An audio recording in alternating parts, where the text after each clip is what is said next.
right. Well, Shabbat Shalom, everybody. Thank you for coming back and joining us for the last part of today's encounter service. And I'm glad that you're here. Glad everybody else is here too. And Shabbat Shalom, right?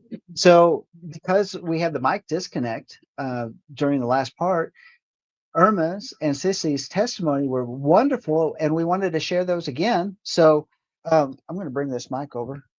Tell us what you were telling us about Danny, right? Yes. My brother Danny called me last Sunday, and the father really provoked him to seek and find Torah because I have been sharing with him for years. This is after the Charlie Kirk event. Yes, he's been seeing a lot of the, excuse me, a lot of the reels on Facebook and Messenger and everywhere. So, uh, he was he was crying last week and he called me and he said, Irma, how do I observe Shabbat? He said, there has to be more than where I go to church. He said, I really, really want to do this, but I don't know how. And so I told him, I had already given him a Valerie Moody book with the Feast of Adonai, explaining the Sabbath and how it was lost in history, and the dietary laws. I've shared so much with him, but anyway, and my son also sent him Truth and Traditions. I had to observe Sabbath and everything. I said, well, Danny, you already have the information that we have been giving you for years. You know, I think the Father is trying to set you apart and he's trying to bring you in. He said, but I have a job where I work on Shabbat and I'm a manager at the boot barn. And I said, you know what? Father's going to take care of everything. Don't you worry about it. And he knows your heart. He knows the desires of your heart, and he's going to fulfill that in your life. And he was just, oh my goodness, he's been watching a lot of things on Sabbath, and now I'm just thankful to the Father because I have been praying for all my family for years and years, and I still continue to pray, and I'm not giving up. That's right. Coming You to you do good. fruition. Yeah. Coming to fruition. Um, I had been talking about my sister-in-law. She has two children that have been estranged from her, one more so, way more so than the other, and was really on the path of the left, and um had a lot of animosity towards her mom because she was religious, just different things. And they parted and were non-speaking for months. The grandparents didn't get to see the grandchild. This went on. We've been praying and praying and praying, and we had been notified that she showed up at her mom's house, put her arms around her, gave her a hug, and told her she loved her. And that has happened multiple times at this point, and they're starting to make amends. So God has touched her heart and her son's heart. So it praying, yeah, God hears you. Yeah. Yeah. Oh, go ahead. I'm so sorry. I forgot to share a very important one.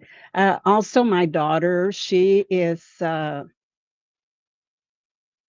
left. She's a Democrat, and through everything that has happened, I shared something with them about Charlie being a Sabbath keeper and everything, and the Father provoked her as well. Yay. She asked me, how can I keep Shabbat because I only have one I would only have one day off because I'm a school teacher and I have so much work at home. How do people do this? I said, well, there's a lot of teachers, a lot of people that work 5 days a week and they still manage to observe Sabbath, and I will show you how to do it. Her name is Alice. Y'all pray for her. I've been praying for her for years. Okay. Wow, it's Give up. tremendous, and so So excited. so it really goes back to tell us that there's an awakening, and that the Father will use it where there's the broken pieces, that whatever is happening, that He is able to turn it for good. And that's a real blessing, especially concerning not just that people are awakening uh, and going into the Christian churches. Let me just put it straight out that way. But there's an awakening to the Hebraic roots, you know.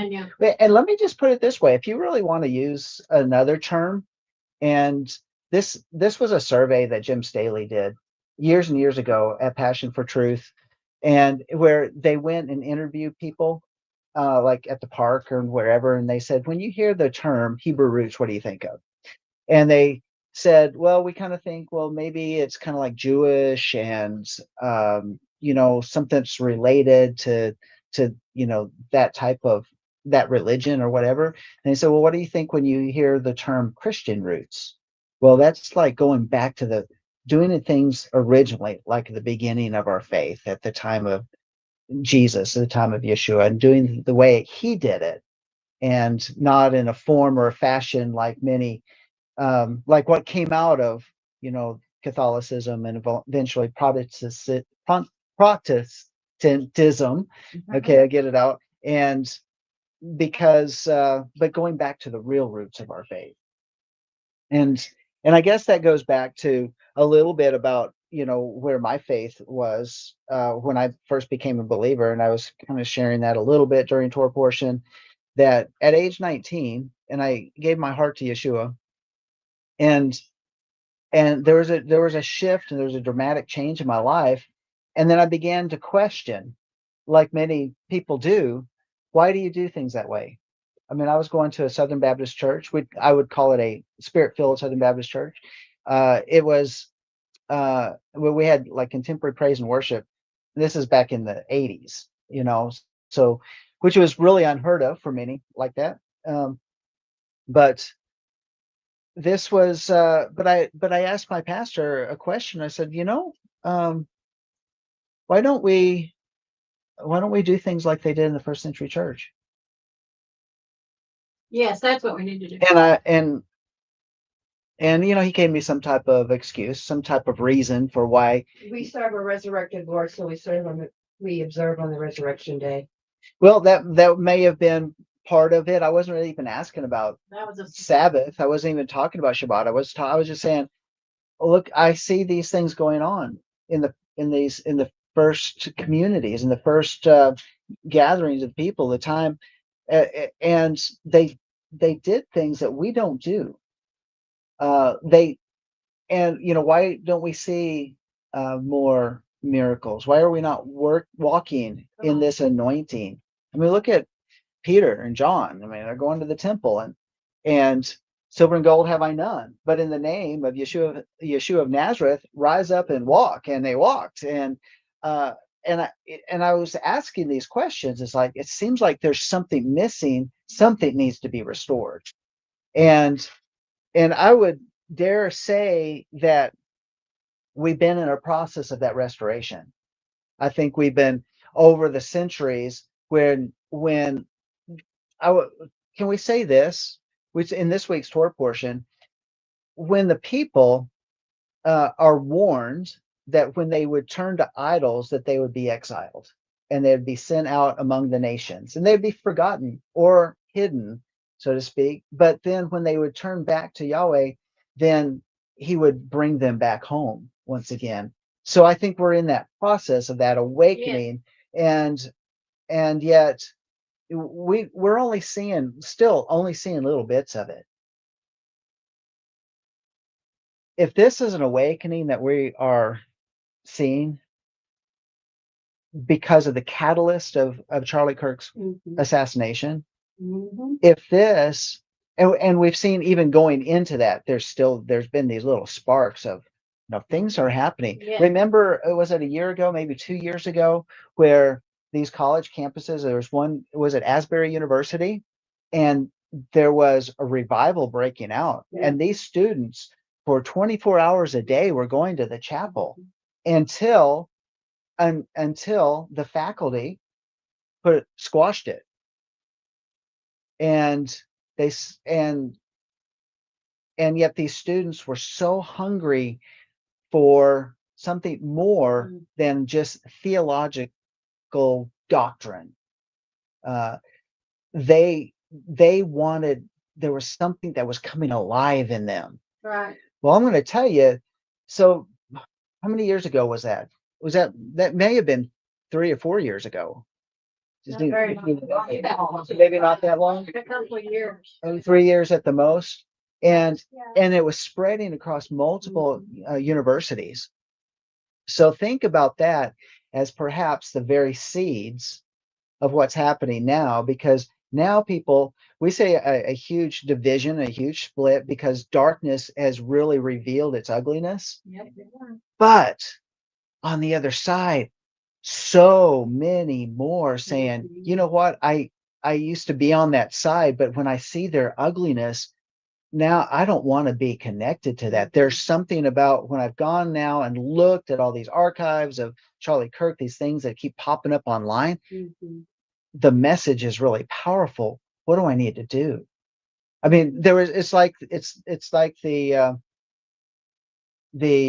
well, the different characters within the New Testament who, for example, the Ethiopian eunuch, what must I do to be saved?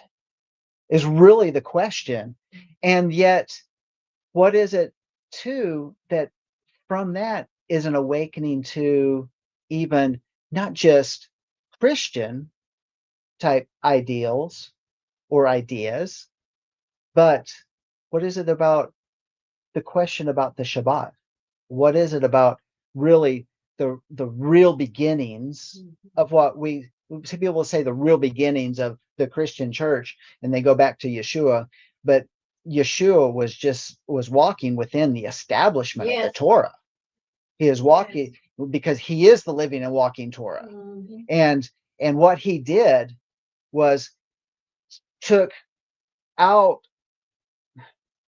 what they took away the power of the Pharisees and the Sadducees, and then infuse life into the midst of that generation of people,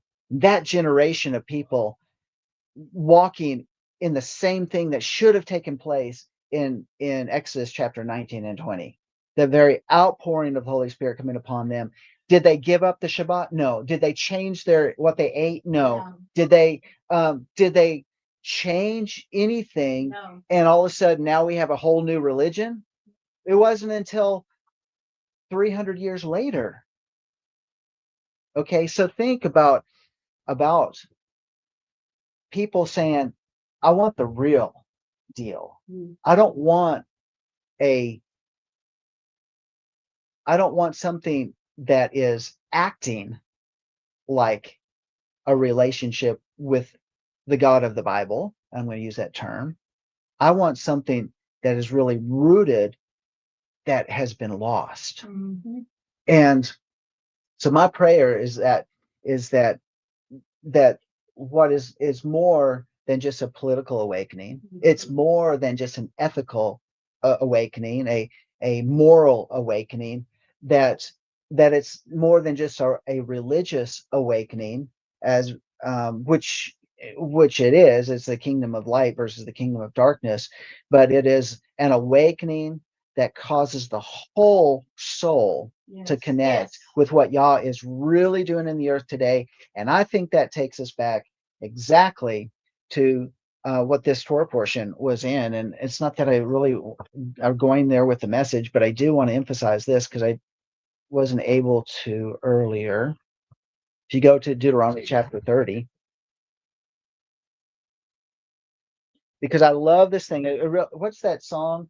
I will call you back home. Daughters of Zion.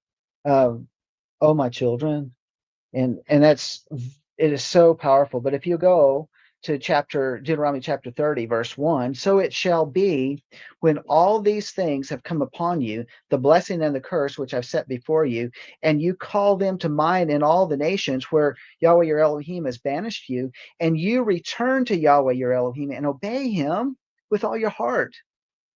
There's that word Shema, that word return, shuv, that teshuvah, really saying, you know what, my way didn't work any longer, and we obey him to hear to listen, to regard what he's saying, and then just to follow it out with all your heart and soul, according to all that I command you today, you and your sons, then Yahweh your Elohim, Lord your God, as English versions say, will restore you from captivity and have compassion on you, and will gather you again from all the peoples where Yahweh your Elohim has scattered you. So, what is this all about? Again, it's talking about a second Exodus. It's talking the very fact that we live in the land of captivity, and once again, those chains are going to come off. Once again, the power of the captors is going to be made null and void, and we will be removed from that. How does that look? I don't know what it looks like. We have inklings. We have an idea. We can use our imagination, but when it says that he will restore us from our captivity and have compassion on us, and will gather us once again from all the peoples from where Yahweh has scattered us, do you realize how powerful that is? Mhm. When we think about the man who was called, well, we didn't even get his name, but he had legion in him, right? What do we think of when this guy who has legion in him, who's finding himself, he's living among the tombs? So here's my thought on it. In a modern understanding of living among the tombs, do you realize that there's a sector, a very small sector of particular Christians that believe that if you go lay down on a grave, that you will receive the power or the anointing of whoever's in that grave? It's pretty crazy when you think about that. There is I'm telling you that this is. There was a guy. But You're on the phone. okay, Fell on the Russia's bone. but let's qualify that. Let's qualify that. The body was just dumped. This dead body was dumped on the grave of Elisha. And he came to life when he lay down on the anoint, when he was thrown on the anoint. That was not someone willfully saying, I want to absorb what's in the anointing that's upon these dead bones that are on this grave. Because why? Because that's a pagan practice. Yes. That's a pagan practice of wanting to get the essence or the spirit that was in that body and take it in. It is a pagan practice of, well, what are you going to get? If you're going to lay down on a grave and say, come into me, everything that was part of this body, what's that an invitation to? Evil. Yeah, you better Every watch out. demonic spirit that was in the bones, in the body, that's looking for a body. Yeah. Because when a body dies, those spirits, which are the disembodied spirits of the Nephilim, they're looking for a place to reside. That's good. And so they're laying down and they're asking for what was ever in that body to come upon them. They think they're getting an anointing, but it is a pagan practice of empowering oneself with whatever empowered that person. Yes. I tell you what, yes, there was an anointing on Elisha's bones, but that wasn't for us to go embrace a bag of bones. Okay. So when these Christians are doing this process, when we look at the roots, those aren't Christian roots, those are pagan roots. And necromancy, and he says that that's not. I believe it's akin to that. It's You're calling on the spirits of the dead to come fill you. He says no on that. Yeah. Right. Yeah. Yeah. Yeah. Right. You'd be put to death. And so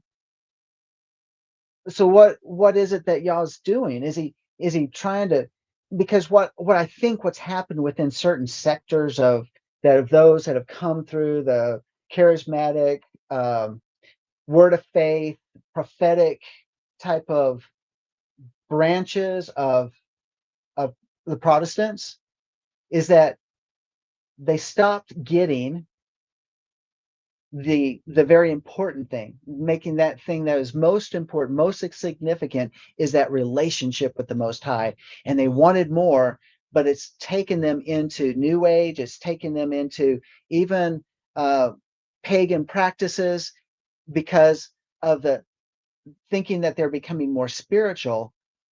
But what happened to this guy called Legion? He was in the graves. Why was he there in the first place? Could he have been perhaps like a sorcerer of one type or another that was getting on the graves, the dead bones of those to get whatever was in them, to be empowered? And what happened? It made him insane. He was cutting himself. He was in bondage to that. They said those were actually Nephilim. Nephilim buried ground. He was at, as they were Nephilim buried grounds, and that's why he went there. No wonder.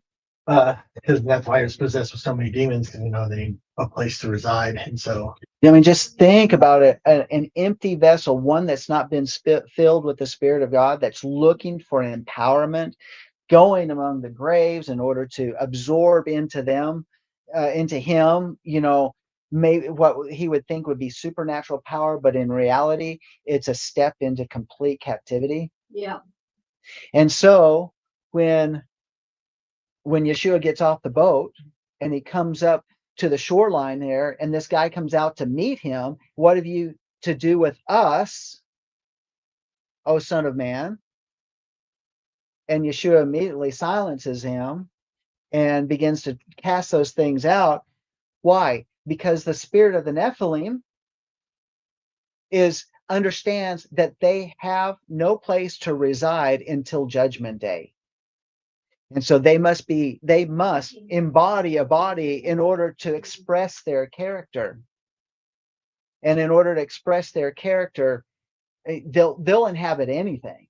Yep, like the pig. And I'm going to just tell you, they want a living body and they prefer a human, but they would take the pigs. But now I'm just going to tell you this. They wouldn't accept the pigs. It was just a body to go into. That's where Yeah. Yeshua sent them, because they went running down the hill and drowned They looked around and because said, they want a human body. And so what is it that's inhabiting like these people that would celebrate a horrific death? It's demonic. That is the voice of demons expressing themselves through human bodies. And I've heard the cackling and the screeches and all of that on these people that recorded themselves. I'm like, dang. that's so demonic. Mm-hmm. But I think what's happening is, so when we see that, it's like, wow, it's not hidden any longer. We're living in the day and the hour. If we've got spiritual eyes and spiritual understanding and spiritual ears, is we don't have to be in the middle of an anointed service or a deliverance ministry to see the demons expressing themselves. They are now revealed on our college campuses. Yeah, Whoever thought that, oh, that's just reserved for the jungles of Africa? No, we've known that for a long time, but people have that idea because we're sophisticated. We're so sophisticated. How could we ever have these demons manifest themselves? And yet they're being civilized. But the manifestation is on the news. It's these news media anchors, these guests that come on to their talk shows. Of course, the college campuses, but the revelation of these same type of people on our streets, and I dare say, yeah, they're here in Amarillo too. Yeah, they are. And all you have to do is just drive down the street. They're dead. And in one reality, people being inhabited by fear is very much a reality, because that spirit of fear is still Rampant. look at the people that are still wearing masks. Yes. Right? So, Even when they're the only ones in the vehicle. and they're the only one in their vehicle, right? Driving down the road. So, I saw one guy the other day, he's completely by himself outdoors. Yeah. Talking to himself. And Yeah.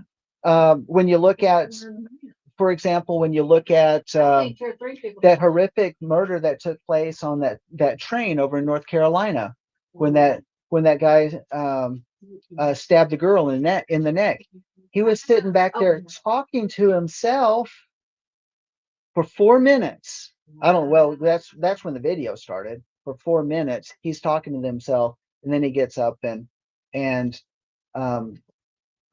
kills her, murders her, and then he's walking around in the train muttering, and as well as I got that white girl. So He himself was bleeding all over the yeah, because cut his own hand. he cut his own hand, right? So He was so, yeah. these are manifestations of the demonic. These are manifestations before our very eyes of what we thought was simply not possible, because it's not in our civilized world. It's not in our civilized little neighborhood that we live in, this little world that we have going to and from work and to and from the store. We don't see it every day, so it really doesn't. It's really not a problem, but it is a problem. Which in that video you're talking about shows different levels of demonic. Yes. Extreme demonic was his action, but it was also demonic the reactions of everybody else on that bus that didn't let one Didn't single help thing do anything. One man Mhm. helped her. Yeah. No one would help It- him it's, help her. it's like a spirit of paralysis that comes upon people that where they've disconnected themselves with whether an apathy, whether it's a fear, whether it's like it's just something going on, a complete inability to connect and be human. That's, I don't know, it's almost like a numbing that people are under this haze and not even aware. So we might call that lack of self-awareness, but on the other sense, is it not spiritual? Yes. What causes us? A lot of those people say, "Well, I'm number one. I'm looking out for me. Yeah, I'm more important than anybody else." That's a big guy. I'm not gonna engage. Their own God. That's right. Right, Won't get hurt. right. And even after he walked off, nobody got help. That's pretty pathetic though. Yeah. And nobody came to her aid. Yeah, and that's what I'm talking It's about. like that one guy a lot. I mean, I can understand people not jumping in and stopping you. Can kind of understand that. Not really, but I can. But not helping her after he walked off. That is demonic. Even if I don't know anything about medical, but I would have been up there trying to do what I could. Soothe her, talk to her, hold her, anything. Pay for it. Yeah. But with this Charlie Kirk thing, all it takes, the revelation hasn't switched somebody who's been walking in the light to the darkness. It's only changed people who've been walking in darkness and ignorance to start The light. looking at the light. All it takes is one domino for all the evil schemes to start falling apart, because once they start, and which is kind of unique in his situation, because he talked about God, he talked about the Bible, he talked about morality, he talked about how God affects politics You talked about in a how he's biblical saved. way. So not only are they going to find the Lord, but they're going to find that, oh, he does belong in our worldview and in our politics. Mhm. Yep. So he's opening a lot more doors than Yeah. Oh, yeah. So here it says, going back to Deuteronomy chapter 30, verse 4, if your outcasts are at the ends of the earth, from there Yahweh your Elohim will gather you, and from there he will bring you back. You know that word, gather you? You know what that is? Fetch. He'll fetch you. I think that's pretty cool. I mean, the fact that when I play fetch with Sugar, is that what she loves to do, that she runs to that ball and brings it back. And so just think, you think, are we living in this time of delay? No, because when he comes to fetch us, guess what? It's going to be fast, and he's going to gather us up. And I'm not talking about a rapture. I'm talking about this huge ingathering that he is going to bring in his Yes, people. that's what he looked. And I think it'll be mind blowing. You know, we might have a whole bunch of preps and a trailer full of stuff and camping gear and whatever, that we may not even be able to touch because we're going to be gathered. You know, we've heard the idea of a second Exodus by having a caravan of people that might caravan from one campground to another campground to another campground and that sort of thing until finally, you know, the time of the tribulation is over or whatever. I don't know if I necessarily see it that way. That's a good natural point of view, but sometimes sometimes we put too much spiritual into the natural. Sometimes we put too much Yep. natural into the spiritual, Yep. because in the gathering, what does that really look like? How do people scattered to the four corners of the earth get to one central location? Yeah, natural. I I'm gonna get to the, and I go back to, you know, the Ethiopian eunuch and Philip who moved from one location to another location in a split moment of time. And I think that's the possibility. How are we going to be gathered? Well, you know, it's what you're wearing is what you'll have, you know, type of deal. Or we'll just get a new garment along the way. And Jonathan says portals. The stuff on that. God thinks of everything. So It does. So going on here, verse 5, and Yahweh your Elohim will bring you into the land which your fathers possessed, and you shall possess it, and he will prosper you and multiply you more than your fathers. So the promise, he will bring us into the land. At what speed is that? He doesn't say. But he does promise this, and I think this is a move that's going on. And it says, moreover, Yahweh your Elohim will circumcise your heart and the heart of your descendants to love Yahweh your Elohim with all your heart and with all your soul, in order that you may live. What is this? Do you realize what took place at the mountain? We talked about the mountain last couple different times, four portions back, and that we have two mountains, two pillars, Mount Sinai, Mount Horeb. We have two mountains, Mount Gerizim, Mount Ebal. Two different mountains really establishing the same thing. One is establishing the beginning of this covenant that happened in the wilderness. The other one is putting the conclusion of that covenant, and that's where this week's Torah portion is at. It's the end of the treaty, and they're standing saying, okay, it's taking place, and we're here to do that. And now the one Moses who is saying, look, this is a serious deal, because if you don't follow this treaty, then you're going to be cut off and exiled. But if you do, you get all of the blessings of the treaty. That's the whole idea of what a treaty is all about. Two pillars, Mount Sinai, Mount Horeb. Sinai speaks of, can be translated as the learned man, the learned man, the learned man. Horeb comes from the word charev, which means to cut, like what is used in the idea of circumcision. So what happens when one is cut? One bleeds. If you look at the two mountains as two pillars, you could also look at it as two legs where a covenant is cut or a circumcision has taken place.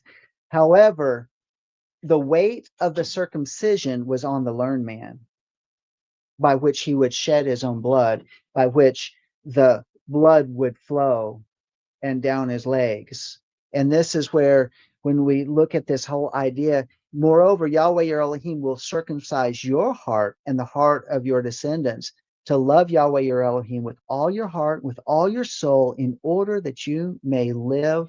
The fact is that he shed first blood. He wants us, our hearts, to be circumcised. I think that's happening. I believe that's happening. Yes. And however people, wherever they find themselves, whoever they may be, It's that the circumcision of the heart is taking place because it says that he will do it. So when people are saying, I'm turning away from what my belief system that I had because of the horrific nature of not just what took place, but the people that I used to associate with and their activity. I cannot see myself with those people again. Something's wrong, something's evil, something's demonic, and they're finding what's happening. Their heart is being cut. A covenant is being cut. A circumcision is taking place within them. Because why? Because Yahweh's doing it. That's right. As much as, Right now. but how did it start? I think it's been initiated by the houses of prayer that have been praying for 20 and 30 and 40 years, having 24-hour a day, 7 days of worship. I think it's coming from these waves of these revivals that are taking place, like what took place on these college campuses a couple years ago. Was it in vain when the faculty and the staff of those universities shut them down? No, because what was established was something was set into motion. Yes. Something was put into place that those young people, as disappointed as they may have been, where they were not able to continue with coming in. I mean, these are supposed to be students back then that they were there to study to become ministers. That's right. Asbury University, studying to be part of staff because they saw the vision of Yahweh some way or another, and yet were pricked in the heart saying, whoa, I'm undone. And when they come into the presence of Yah saying, I'm carrying junk with me that I wasn't designed to carry.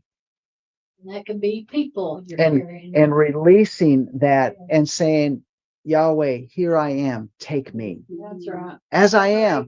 Not Separate. take me as I am and do something. I think that's what we're seeing now in these secular colleges and universities there, where they're coming to say, and I pray that it's not short-lived. I pray that religion doesn't get a hold of them. I pray that people aren't going to try to shape them and form them according to the doctrines of a particular denomination. But this is a true move of Yah that shapes and molds them according to Yah's image.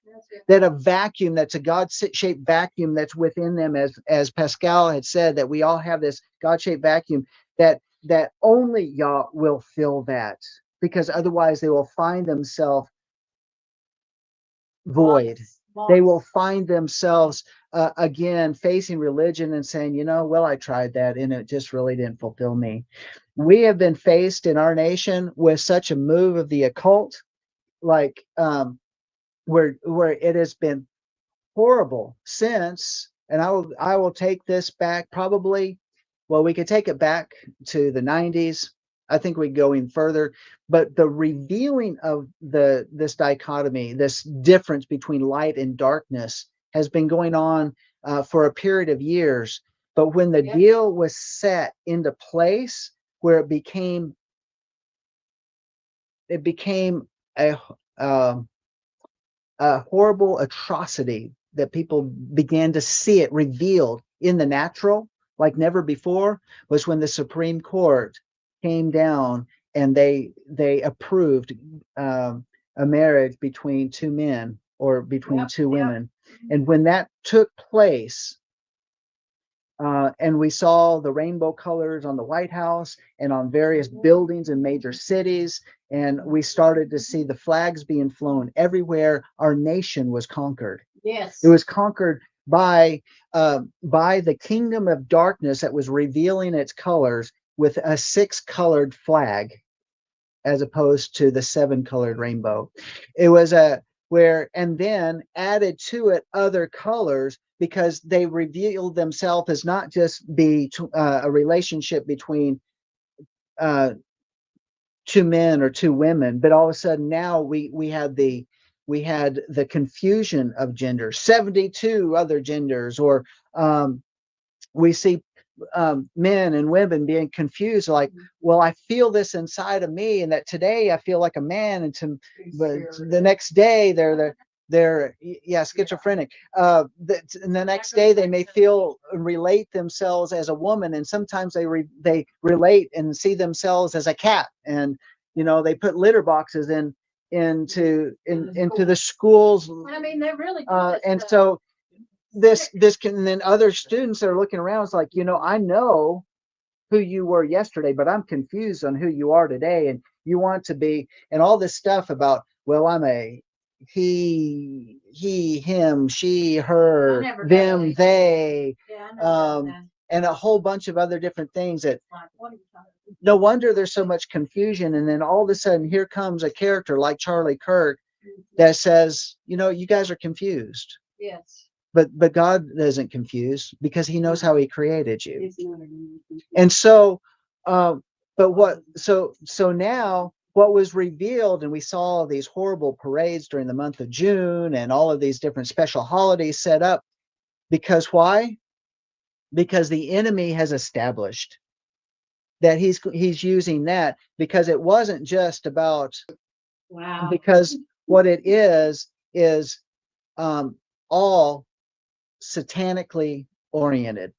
Are you? for All satanically oriented. real? Oh, Because wow. why would a man with male parts want to take on female parts, until you look at the statue of Baphomet and you see a male type figure that has female parts? We see the confusion. And what were they trying to establish at the courthouse in Oklahoma City? Oh, not but the state house, Oklahoma City, and some of these other different capitals where they want to bring in and put this statue of this ugly looking figure, because this ugly figure is what's being represented in these of these young people today, who put on furry costumes, who put on that men trying to transition to be a woman, yet they keep all their parts. The fact that they would parade down the street to show everything about them. Yeah. During the month of June.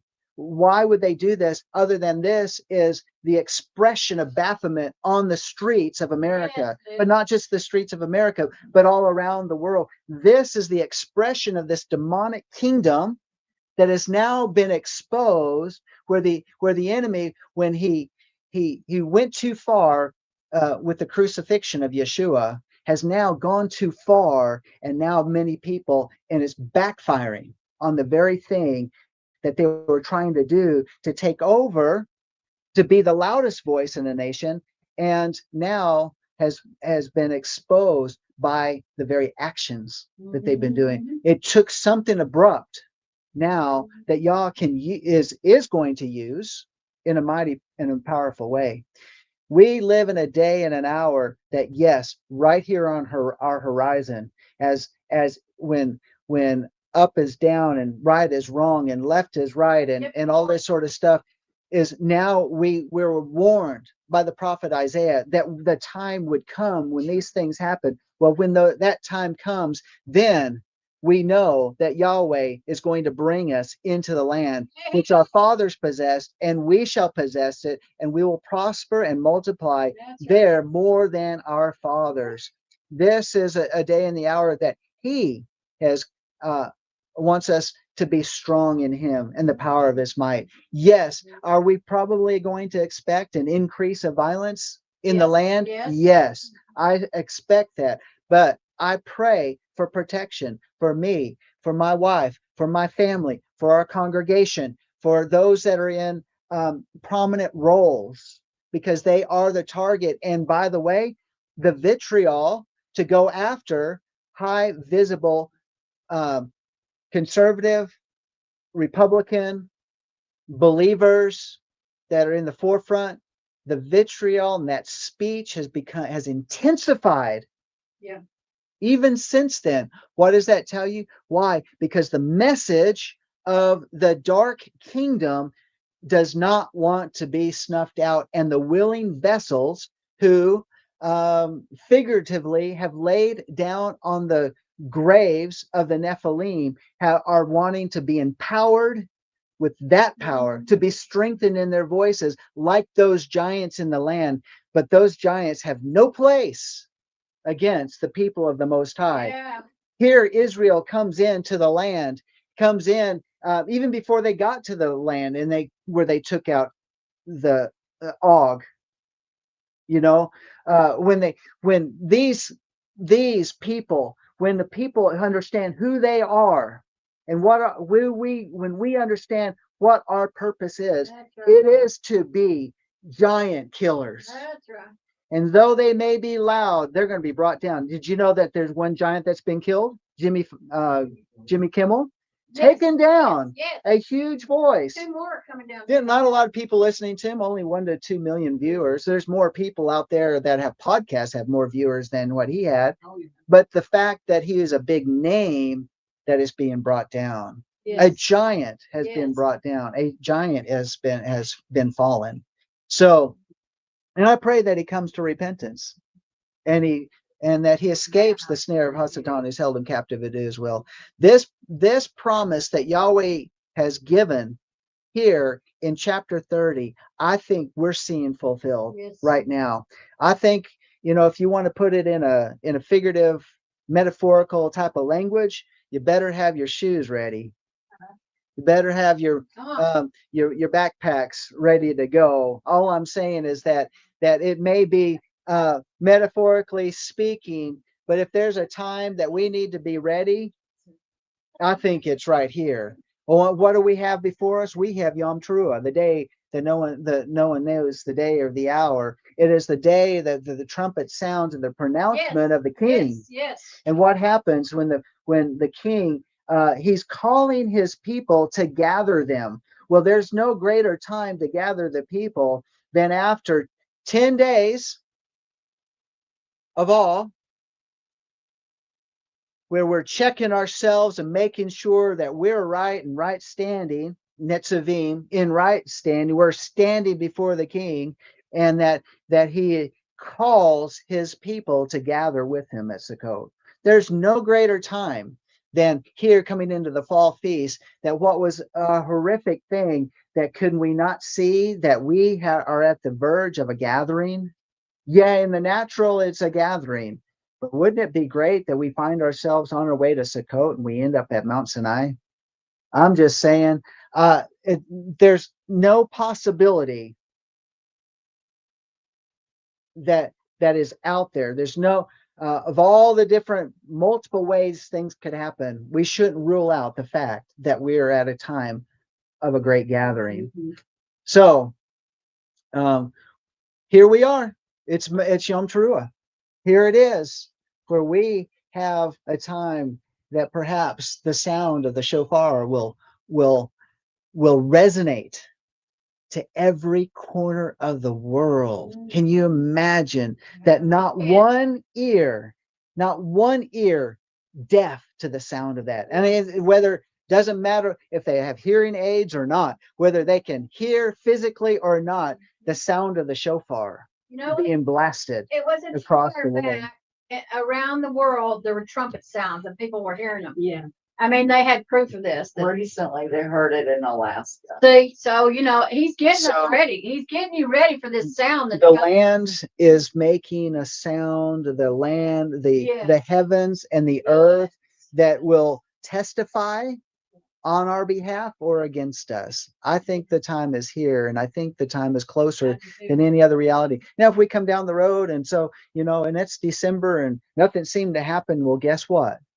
Well, we still go through the cycles. We still study these things out. We've prepared ourselves, because these cycles of the spring, of Shavuot, and the fall feast are always about a renewal of the covenant. That's the whole point. The renewal of the covenant, it has to take place every year, because we become dull, because we are human, and we're bombarded with so many different things. But when we renew ourselves every Shabbat and every feast day, it's saying yes to this covenant. It's saying yes to this thing that started at Mount Sinai. It's completed here between these two mountains, Mount Ebal and Mount Gerizim, and it punctuated with the crossing over on dry land, being led into that land by Yehoshua. And so I think here we are Choose you this day whom you will serve. As for me and my house,